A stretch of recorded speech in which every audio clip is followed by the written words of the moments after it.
नमस्कार बच्चों, देखिए कक्षा 9वीं अर्धवार्षिक परीक्षा 2024-25 गणित स्टैंडर्ड का यहाँ पर हम आंसर देखेंगे कि कौन से सही है कौन से गलत है।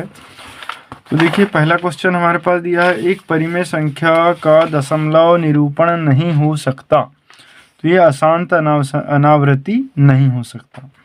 फिर 64 पर ऋण 1/3 का मान है, तो 64 पर ऋण 1/3 का मान होगा 1/4।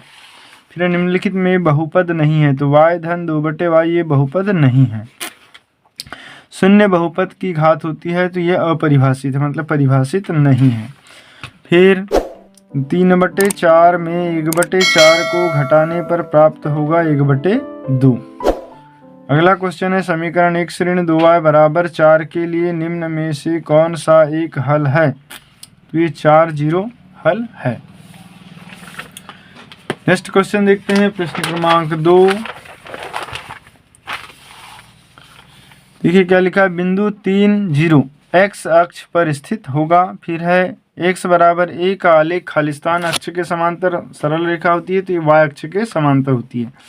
फिर वे रेखाएं जो एक ही रेखा के समांतर होती है परस्पर खालिस्तान होती है, तो वे भी समांतर होती है।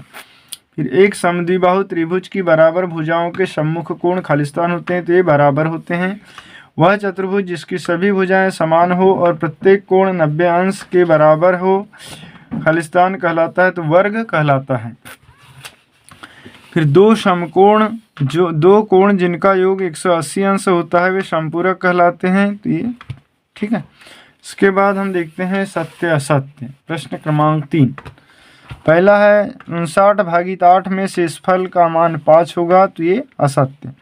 1 और 3 समीकरण x धन y बराबर 4 का एक हल है, तो ये सत्य। किसी त्रिभुज में अधिकतम 2 समकोण हो सकते हैं, तो ये असत्य। केंद्र को वृत्त पर किसी बिंदु से मिलाने वाला रेखाखंड वृत्त की परिधि होती है, तो ये भी असत्य। फिर ऋण 5 और 0 से छोटी किंतु ऋण 8 से बड़ी है, तो ये सत्य है। फिर है छठवा, ऋजु कोण की माप 180 अंश होती है, तो ये भी सत्य है। तो इस तरीके से सत्य असत्य कंप्लीट होते हैं। इसके बाद हम देखते हैं सही जोड़ी। तो सही जोड़ी में देखिए क्या लिखा हुआ है, वर्ग 1 है, तो वर्ग जो है एक चतुर्भुज है, ठीक है, f। फिर 4 में 3x का व्यवकलन, तो 4 ऋण 3x आएगा, ऑप्शन नंबर डी। फिर 3 व x का गुणनफल 6 है, तो 3x बराबर 6, ये ऑप्शन नंबर ई। फिर वृत्त की परिमाप बराबर परिधि। फिर समकोण की माप, तो समकोण की माप होती है 90 अंश, ऑप्शन सी। तीनों भुजाओं वाली एक बंद आकृति, 3 भुजाओं वाली बंद आकृति क्या होती है, त्रिभुज, ऑप्शन नंबर बी। तो इस तरीके से सही जोड़ी कंप्लीट होती है। अब हम देखते हैं प्रश्न क्रमांक 5। रैखिक बहुपद की घात लिखिए। तो रैखिक बहुपद की घात 1 होती है। 28 मोतियों को 4-4 के समूह में बांटने पर कितने समूह बनेंगे, तो 4 का भाग दे देंगे, 7 बार जाएगा तो 7 समूह बनेंगे। फिर बिंदु 4 और ऋण 3 किस चतुर्थांश में स्थित है, देखिए यहाँ धन और ऋण ये चतुर्थ चतुर्थांश में है। फिर बिंदु ऋण 5 और 2 की x अक्ष से दूरी होगी, तो y का मान 2 होगी इसका।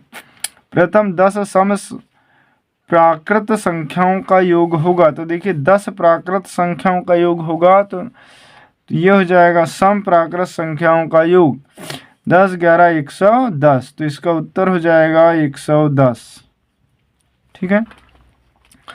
फिर है 3 असमरेख बिंदुओं से होकर अधिकतम कितने वृत्त खींचे जा सकते हैं, तो 1, ठीक है। तो फ्रेंड्स वीडियो अच्छा लगे तो लाइक कर दें, चैनल को सब्सक्राइब करें और बेल आइकन घंटी को जरूर पेश कर दें। और नेक्स्ट पेपर देखना चाहते हैं तो उसका लिंक आपको डिस्क्रिप्शन में मिल जाएगा, वहां से आप देख सकते हैं। Thanks for watching.